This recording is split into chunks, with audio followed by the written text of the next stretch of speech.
Assalamu alaikum wa rahmatullahi wa barakatuh. Bienvenue sur Islam Light. Le but de cette chaîne sera d'apprendre et de comprendre l'islam. On va essayer aussi d'assimiler autant que possible la spiritualité de cette religion et la relier avec notre contexte. Avant d'entrer dans le sujet de cette vidéo, je vous invite à vous abonner à notre chaîne pour recevoir régulièrement toutes les prochaines notifications de vidéos qu'on va publier. On va prendre aujourd'hui une invocation que j'ai publiée sur la page Facebook d'Islam Light. Donc je vous mets le lien en description pour nous suivre sur Facebook et recevoir régulièrement des invocations expliquées en français. Donc cette invocation dit Allahumma hdini fihi li salihil a'mali waqdi li fihi al-hawa'ij wal-amala يا من لا يحتاج إلى التفسير والسؤال يا عالما بما في صدور العالمين صل على محمد وآله الطاهرين. Donc cette invocation est traduite en disant Ô Allah, guide-moi en faveur des œuvres et accorde-moi les besoins et les espoirs. Ô toi qui n'as pas besoin ni d'interprétation ni de questions. Ô érudit de ce qui est dans le cœur des gens. Prie Muhammad sallallahu alayhi wa sallam et sa pure famille. Dans cette invocation, on va prendre le terme salihil a'mali, qui signifie les bonnes œuvres ou bien les bonnes actions.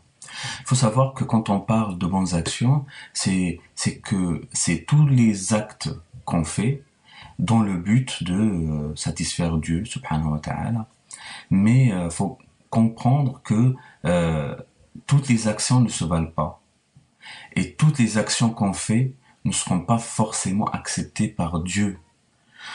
Exemple, si on prend deux personnes, ces deux personnes-là vont venir en aide à une personne dans le besoin. Donc l'action qu'elles vont faire peuvent être diverses. Donc ça peut être des explications, donner de l'argent, donner un soutien moral, ainsi de suite.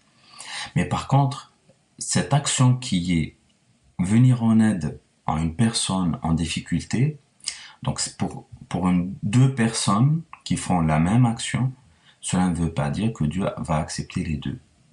Donc du coup, ce qu'on va essayer de comprendre, c'est quelles sont les conditions qui permettent à ce que Dieu subhanahu wa ta'ala nous accepte nos bonnes actions.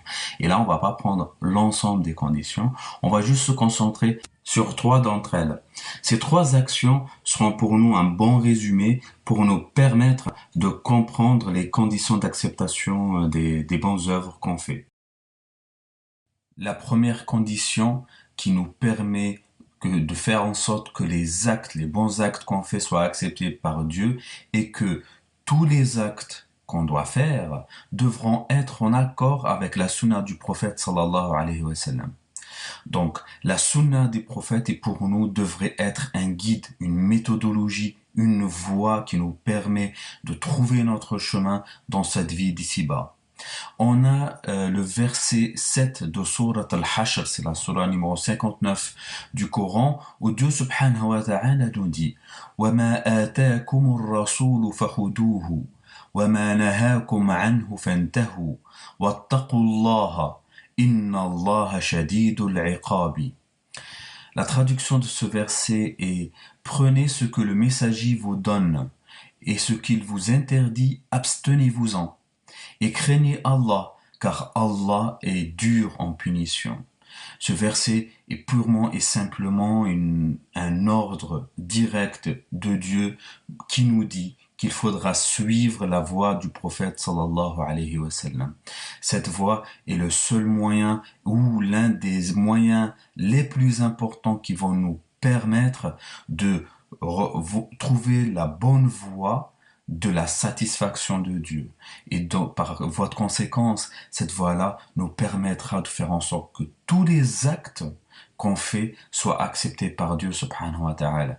Il est très très important de respecter, donc dans la première partie nous dit, tout ce que le prophète sallallahu alayhi wa sallam nous demande de faire, on le fait. Tout ce que le prophète sallallahu alayhi wa sallam nous interdit de faire, on l'évite. Et faites très attention car le châtiment de Dieu est très sévère. Et donc, cette dernière partie du verset, elle est vraiment très très importante. C'est comme si on devait comprendre que, attention, si on s'égare, si on évite la bonne voie, si on ne respecte pas la bonne méthodologie, on risque d'être puni sévèrement. Donc la deuxième condition de validation, d'acceptation des bonnes actions, c'est être sincère avec Dieu dans ses actes.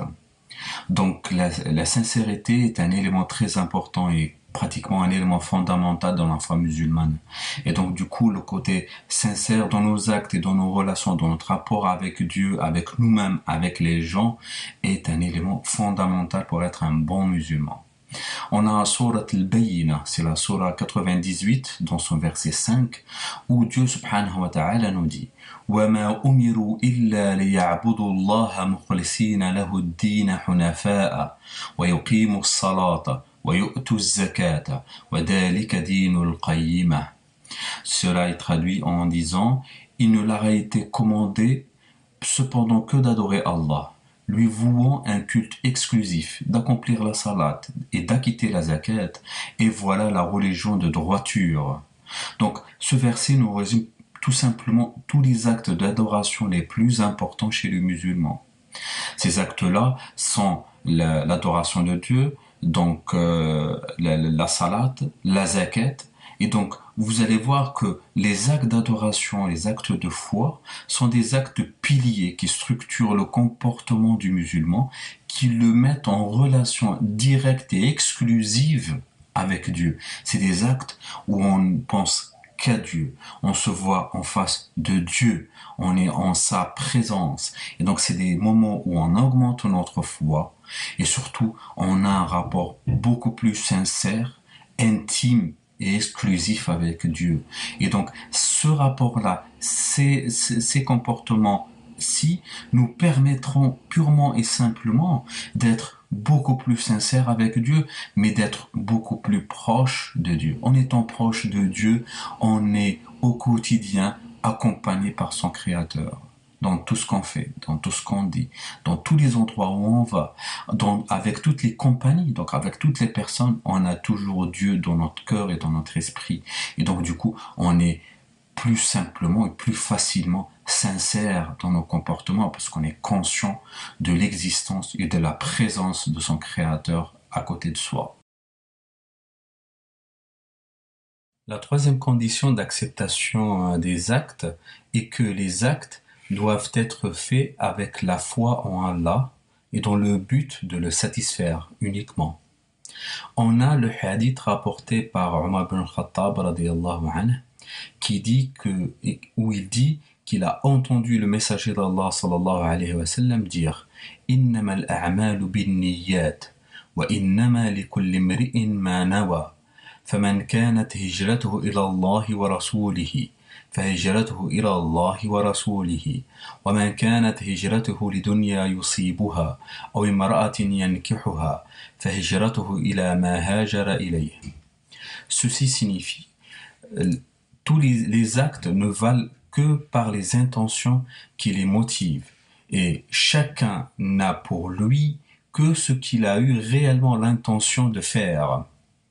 Celui qui immigre pour Dieu et son messager, son immigration lui sera comptée comme étant pour Dieu et son messager. Et celui qui immigre pour acquérir des biens de ce bas monde ou pour épouser une femme, son immigration ne lui sera comptée que pour ce vers quoi il a immigré.